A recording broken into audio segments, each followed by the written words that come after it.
эфире новости, в студии Анастасия Кобызева. Здравствуйте. Вот главные темы. Второй этап послабления ограничительных мер по коронавирусу. Какие важные объекты заработали в Якутске? Разбитые окна, крыши домов пробиты, теплицы уничтожены. В заречном селе Натора в Ленском районе прошел ураган с градом. В Якутске открылся городской пляж. Безопасно ли там отдыхать?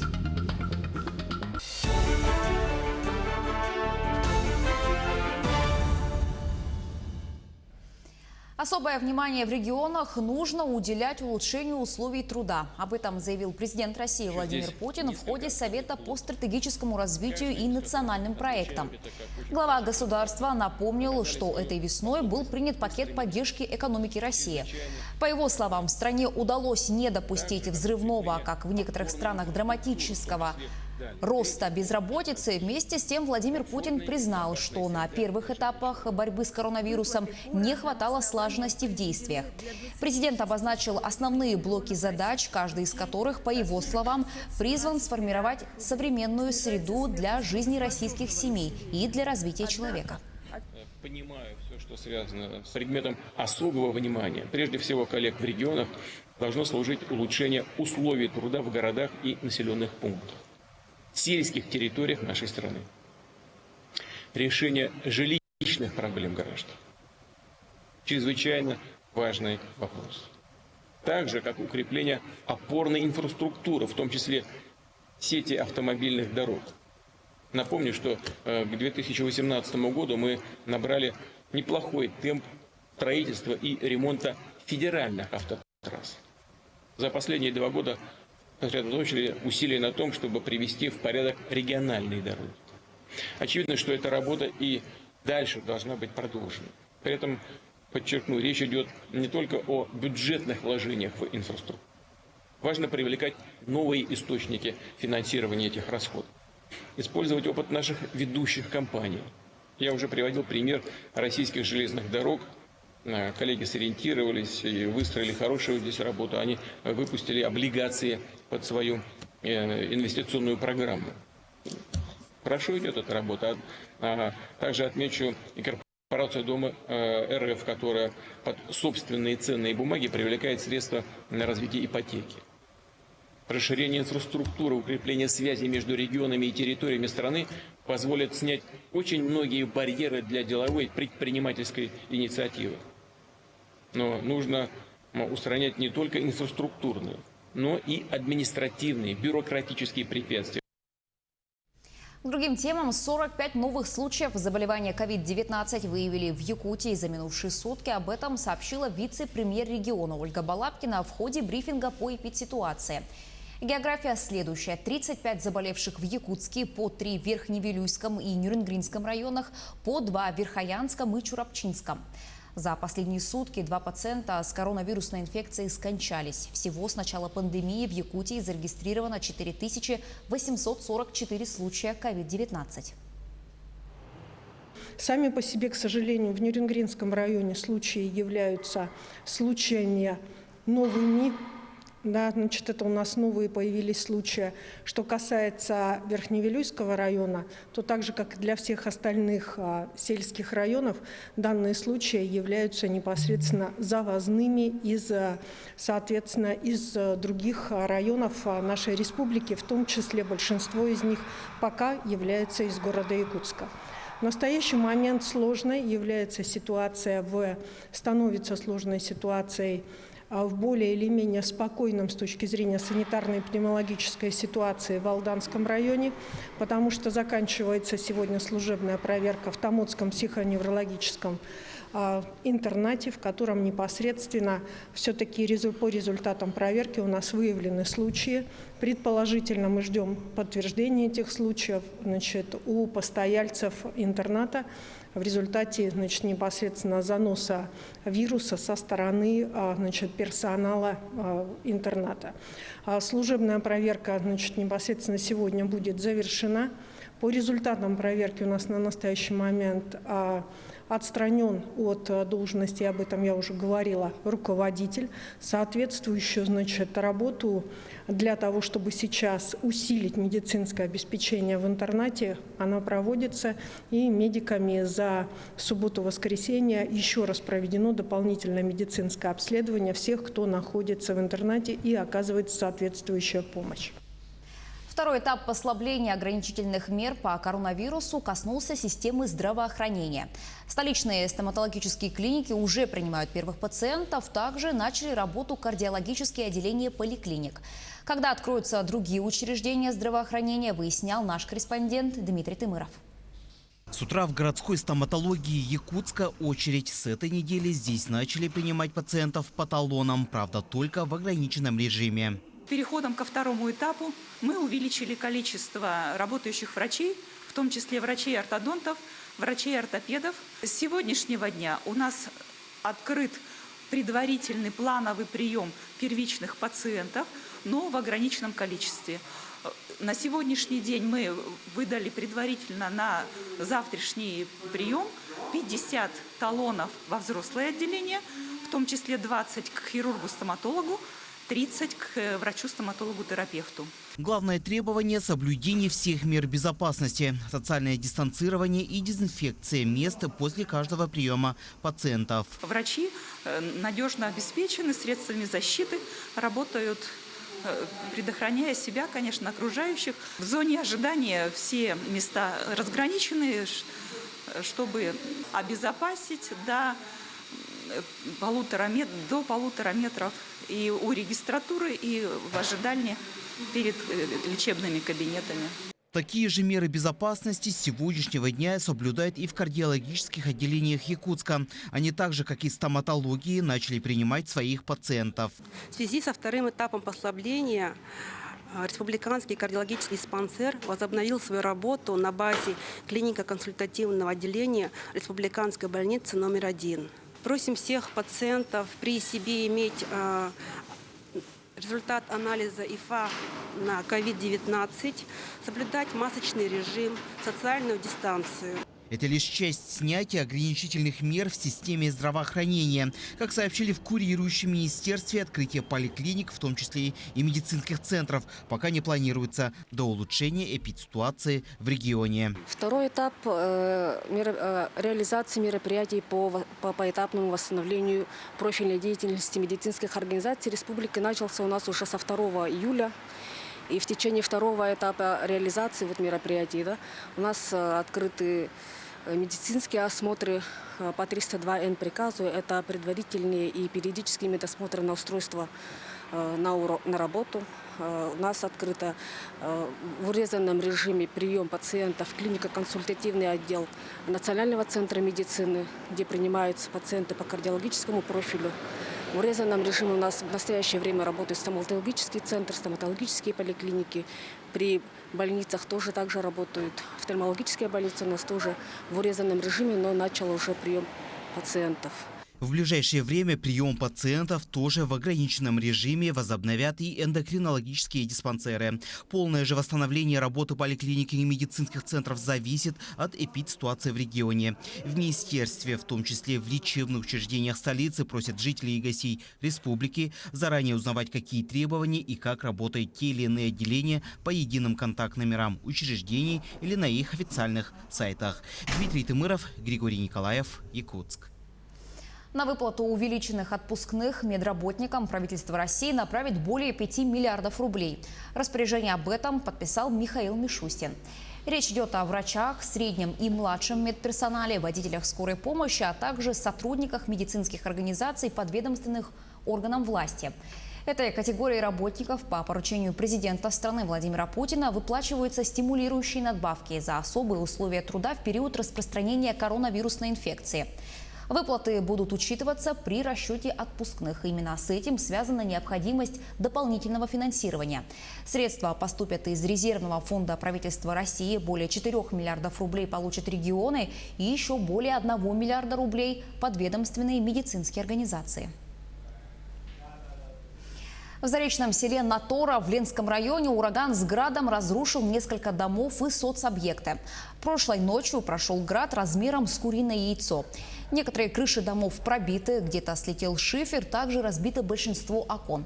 Пострадал урожай, крытые теплицы практически уничтожены. Досталось и соцобъектам. В больнице и школе разбиты окна, в детском саду повреждена кровля здания. Пострадала и крыша котельной. Как сообщил глава Наторинского наслега, сейчас депутаты составляют списки пострадавших и оценивают ущерб. Будет собран пакет документов и передан в администрацию района. Глава пообещал помочь наторинцам ликвидировать последствия разрушительного урагана. А в селе Дикимдя Нюрбинского района из-за обрыва электропровода погибли 11 коров. По информации начальника департамента сельского хозяйства района, обрыв произошел в 4:30 утра во время сильной грозы. Устаревший электропровод не выдержал шквала и упал на землю, где находились животные. Из-за непогоды пострадали и дома в селе. Местные жители готовят заявление о возмещении ущерба в Нюрбинский РЭС. В администрации района прошло оперативное совещание, на котором было решено оказать материальную помощь пострадавшим. Под утро 13 июля произошло такое опасное природное явление, как гроза с сильным ветром. В результате произошло аварийное отключение и обрыв провода в селе Дикимдя, который находится 15 километров от города Нюрба. В результате от удара током погибло 11 голов крупного рогатого скота. В настоящее время администрацией района прорабатывается вопрос оказания помощи пострадавшим. Выпускники Якутии, планирующие поступать в вузы, написали ЕГЭ по физике и истории. На экзамены по физике зарегистрировались более 1200 человек, по истории чуть больше 900. В этот день в республике было открыто 144 пункта проведения экзаменов. Во всех них соблюдалась социальная дистанция. На входе выпускникам обрабатывали руки антисептиком и измеряли температуру. Отмечу, что участники ЕГЭ самостоятельно принимают решение об использовании средств индивидуальной защиты во время экзаменов, а организаторы обязаны находиться в масках и перчатках. Результаты экзаменов по физике и истории станут известны не позднее 27 июля. Между тем, заместитель министра просвещения России Татьяна Васильева ознакомилась с организацией проведения ЕГЭ в образовательных учреждениях Хангаласского района. Она посетила Махсоголовскую среднюю школу, Актемский научно-образовательный центр и школу номер 1 города Покровска.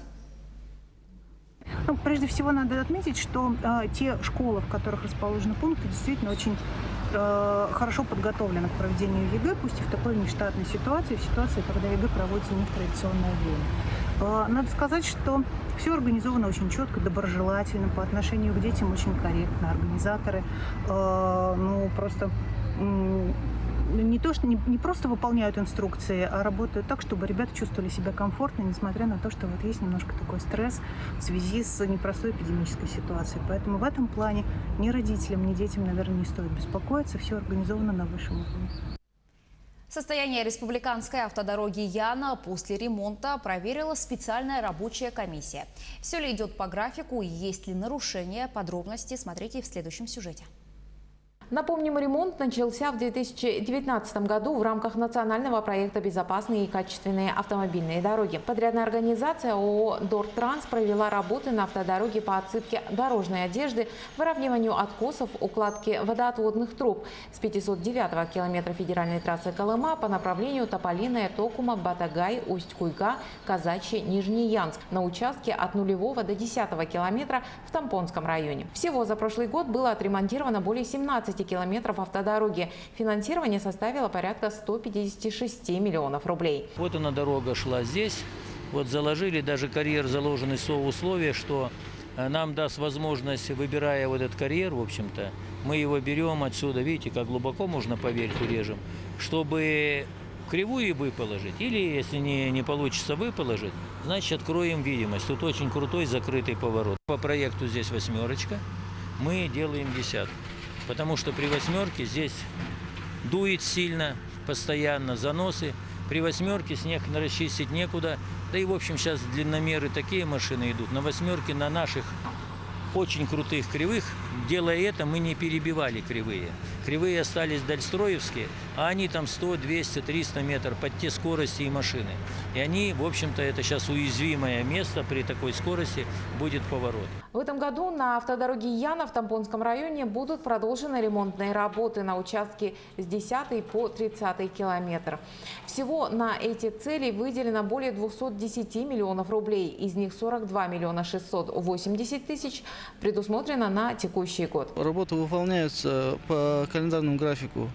И все, конечно, зависит от погодных условий. Да? И если погодные условия будут позволять работать, то мы, согласно контракту, сдадим данный участок. В ходе проверки комиссия отметила, что выполнение работ подрядной организации «Дортранс» соответствует графику и в полной мере отвечает освоению финансовых вложений. Что касается в целом национального проекта «Безопасные и качественные автомобильные дороги», общая сумма капитальных вложений на этот год составляет 2,7 миллиардов рублей за счет средств Дорожного фонда республики. По итогам 2020 года планируется ввести в эксплуатацию более 186 километров автомобильных дорог регионального значения, в том числе мостовой переход через реку Тюгене на автодороге Кабяй. Туяр Харитонова, Ариана Иванов, специально для Якутия-24. Студенческие отряды Мирнинского района приступили к благоустройству и облагораживанию городов и поселений района. Молодежные бригады трудятся в 6 населенных пунктах в городах Мирный и Удачный, поселках Светлый, Алмазная, Халы, Чернышевский. Ребятам предстоит очистить улицы города от мусора и грязи, а также провести уборку внутриквартальных территорий. Сейчас молодежь расчищает лесополосу вдоль дорог от сухостоя, прошлогодней травы и мусора. Работа студенческого отряда продлится до конца августа, а сейчас начался набор на второй трудовой сезон. Заработная плата планируется в районе 30 тысяч. В первую очередь это для них трудовой стаж, он будет зачислен. Небольшой, но трудовой стаж, потому что они работают официально, с трудовой книжкой. Ну и еще и общественная работа, это же как считается общественная работа, как члены студотрядов. Летом заняться нечем, и мне кажется, все ребята с студотряда считают точно так же, поэтому мы решили занять себя на летний период, и немного даже подработать. Убираем территорию домов, которые пристроены к ЖЭУ-3, например, к ЖЭУ-4 города Мирного. И также эти полесья, неудобные ветки мы все спиливаем, срезаем, чтобы облагородить улицы нашего города, чтобы люди ходили и просто любовались. Экстремально жаркая погода установилась в столице региона. Столбики термометров уже несколько дней подряд держатся на уровне выше 30 градусов. А сегодня температура воздуха в Якутске составила 34 градуса. По прогнозам синоптиков, аномальная жара продержится до пятницы. А накануне официально открылся городской пляж в традиционном месте на 202-м микрорайоне. Пляж работает с 9 утра до 9 часов вечера. Отметим, что ранее пляж принадлежал частной компании, теперь он перешел в руки муниципального унитарного предприятия «Городские бани». Для отдыхающих работают специально оборудованные раздевалки. На вышке постоянно дежурит спасательная команда. То, что от нас требуется, согласно постановлению Республики Саха-Якутия, мы все проделали абсолютно. Вплоть до Роспотребнадзора, ГИМСа, все прошли данные вопросы и решили. И сегодня у нас, как видите, работает один пост до обеда. Это наши спасатели и на воде, и на суше. Сидят с громкоговорителем обученные люди. Решили между собой коллегиально, что мы будем предоставлять именно, откажемся пока от лежаков. То, что есть контактные места, мы обрабатываем. Уже завтра, 14 июля, для посещения откроется исторический парк «Россия. Моя история». Из-за пандемии коронавируса посетители должны соблюдать ряд ограничительных мер. Например, гости допускаются в помещение музея только при наличии защитной маски. Также необходимо соблюдать социальную дистанцию 1,5–2 метра. Всех посетителей при входе будут проверять при помощи бесконтактного термометра. Помимо этого, будет ограничено количество посетителей в залах. Пока в историческом парке будет действовать временный график работы, со вторника по субботу музей открыт с 10 до 19 часов. Выходные дни, воскресенье и понедельник. Таковы новости к этому часу. Еще больше информации на наших официальных сайтах як24.ру и nvk-online.ru. Оставайтесь с нами.